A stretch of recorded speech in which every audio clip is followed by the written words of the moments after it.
He shows up as a civilian. There's no escape. There's just no escape. Come on, let's go. Let's get out of here before he flips me in an early grave. For more than half a century, one question has followed Gomer Pyle, U.S.M.C. wherever it airs in reruns. Did Sergeant Carter really hate Gomer?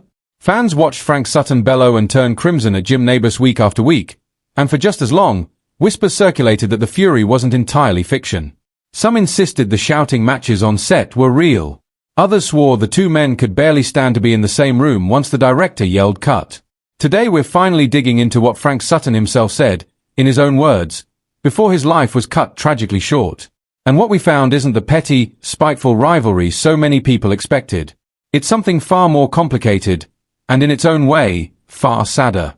To understand why anyone believed a feud existed in the first place, you have to remember how convincing the show's central relationship actually was.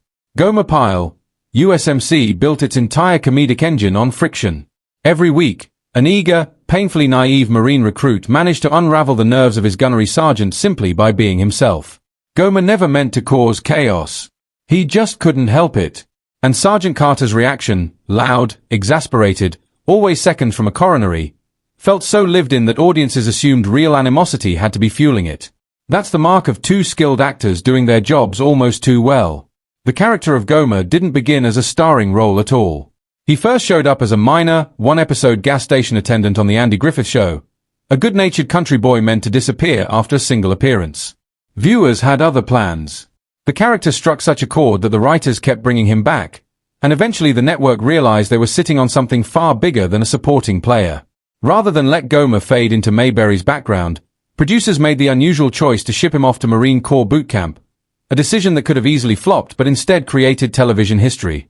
In 1964, Gomer said goodbye to Mayberry and walked straight into the waiting arms of Gunnery Sergeant Vince Carter.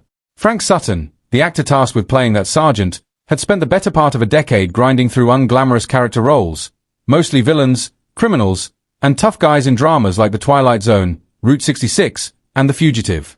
Comedy wasn't his lane, or so everyone assumed. But the moment he stepped into Sergeant Carter's boots, something clicked. Sutton didn't just play an angry authority figure. He built, almost by instinct, a fully dimensional man whose fury barely masked a growing, grudging affection for the recruit driving him insane. Over 5 seasons, that relationship quietly transformed from pure discipline into something resembling a father figure exasperated by a son he couldn't help but love.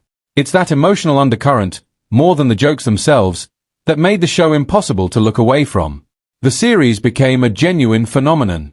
It spent its entire 5-year run planted firmly in television's top 10, often cracking the top 3, and it aired during the height of the Vietnam War while deliberately steering clear of the conflict itself. Instead, it leaned entirely on warmth, decency, and the idea that kindness could win out over frustration. The United States Marine Corps embraced the show wholeheartedly, opening real bases like Camp Pendleton and the San Diego Recruit Depot to the production, lending authentic uniforms and equipment, and giving the series a texture that few sitcoms of the era could match. By the time it wrapped in 1969 after 150 episodes, only Rowan and Martin's Laugh-In had posted better ratings that decade. So if the show was thriving, and the two leads seemed to genuinely elevate each other's performances, where did the feud rumors actually come from? Mostly from the audience's own imagination. When two actors create tension that convincing on screen, viewers naturally start hunting for real-life explanations. It's a familiar pattern in entertainment history. The more believable the on-screen conflict, the more people assume it must be genuine. But nothing in Frank Sutton's own account, gathered from interviews he gave before his death in 1974, supports the idea that he resented his co-star. Quite the opposite. The real turning point came not from any personal falling out, but from Jim Nabors' own restlessness. Nearing 40, and having ridden the Gomer character about as far as it could go, Nabors began craving something different. He'd always been a serious singer with a rich baritone voice, a talent the sitcom rarely had room to showcase. Despite pressure from network executives who saw no reason to abandon one of the most successful shows on television, Nabors decided to walk away from Gomer Pyle after 5 seasons to build a variety program that could finally put his musical side front and center. Here's where the supposed feud narrative completely falls apart. If Frank Sutton genuinely despised working with Jim Nabors, this was his exit ramp. The show was ending. Nobody would have questioned him moving on to something else entirely. Instead, Sutton did the opposite. According to his own recollections, He encouraged Nabors to pursue the new opportunity rather than trying to talk him out of it. And when Nabors extended an invitation to join him on the Jim Nabors Hour, Sutton didn't hesitate for a second. Two men who supposedly couldn't stand each other chose, of their own free will, to keep working side by side. For a while, that decision looked like a smart one. The new variety show launched on CBS with Nabors singing, guest stars rotating through, and Sutton anchoring the comedic sketches alongside another Gomer Pyle alum, Ronnie Shell. Ratings were solid, audiences responded well, and both men seemed to be enjoying the freedom of stepping outside characters they'd inhabited for half a decade. But solid wasn't what CBS executives wanted. They'd tasted the runaway success of Gomer Pyle, and a merely respectable variety show felt like a disappointment by comparison. That's when the real conflict of this story began, and it had nothing to do with two actors trading insults in a dressing room. Network executives started pushing for changes. More music, they said. Fewer comedy sketches. And then, more specifically, less Frank Sutton. The suggestion evolved into something closer to an ultimatum. Trim Sutton's role, or cut him from the show altogether, in favor of leaning harder into celebrity guests and musical numbers. For Jim Nabors, this wasn't a simple programming note. Frank Sutton had been the one person who told him to take the leap when he left a guaranteed hit behind. Sutton had staked part of his own career on that leap of faith. Asking Nabors to discard him now wasn't a business decision to Nabors, it was a betrayal of loyalty, and he refused to go along with it. Rather than cave to network pressure and push his friend out the door, Nabors dug in and stood by him. That stand came at a cost. Despite reasonable ratings, the Jim Nabors Hour was cancelled, swept up in what television historians now call the rural purge, a sweeping wave of cancellations in which CBS cleared out nearly every program associated with small-town, rural America in favor of content aimed at younger, more urban audiences. Mayberry RFD, Green Acres, Petticoat Junction, the Beverly Hillbillies, and the Jim Nabors Hour were all wiped from the schedule around the same time, regardless of how well any of them were actually performing. So here's the twist buried underneath decades of feud rumors. The fiercest battle either man fought wasn't with each other at all.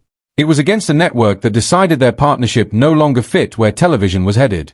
Frank Sutton didn't lose his role on the Jim Nabors Hour because his co-star turned on him.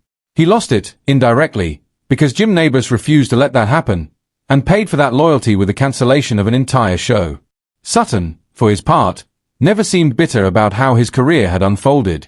In a 1969 interview, he joked about the strange irony of his path, noting that before Sergeant Carter, most of his roles involved playing killers and hardened criminals, the kind of parts where getting arrested or executed on screen was practically a Tuesday. He found it funny that comedians spent their careers begging for dramatic roles while he'd spent his chasing drama, only to become a household name through comedy instead. Those who worked with him described a man who approached even his loudest, most explosive scenes with careful preparation, memorizing every line and rehearsing his timing until the chaos on screen looked completely effortless. Sutton never got the chance to see where his next chapter might have led. On June 28, 1974, while preparing for a stage production of The Comedy Lovers at a dinner theater in Shreveport, Louisiana, he suffered a fatal heart attack. He was only 50 years old, and he was rehearsing with his wife and daughter nearby when it happened, doing the very thing he'd loved since he was a 9-year-old kid who first felt the pull of a stage. His son later recalled getting the news while away at college, a sudden, devastating end to a career that had only just begun exploring what it could become beyond Sergeant Carter. Looking back at everything Frank Sutton actually said about those years, the picture that emerges isn't one of a man nursing a grudge against his famous co-star. It's the story of two performers who built something extraordinary together, who trusted each other enough to walk away from a hit show as a team, and who stayed loyal to one another even when a television network tried to force them apart. The shouting fans heard for 5 seasons was never personal. If anything, it was proof of exactly how well these two men understood each other's rhythms as performers. So no, there was no bitter, hidden hatred behind the Gomer Pyle sitcom. No secret rivalry finally exposed. What's worse, in a way, is the truth. A genuine friendship got caught in the crossfire of network politics, and loyalty ended up costing both men a show that still had plenty of life left in it. Frank Sutton's own words, left behind before his untimely death, put decades of rumors to rest. The real feud was never between Gomer and Sergeant Carter. It was between two loyal friends and a network that didn't understand what it was about to lose. What's your favorite episode of Gomer Pyle, U.S.M.C? Let us know in the comments, and don't forget to like, subscribe, and check out the next video on your screen.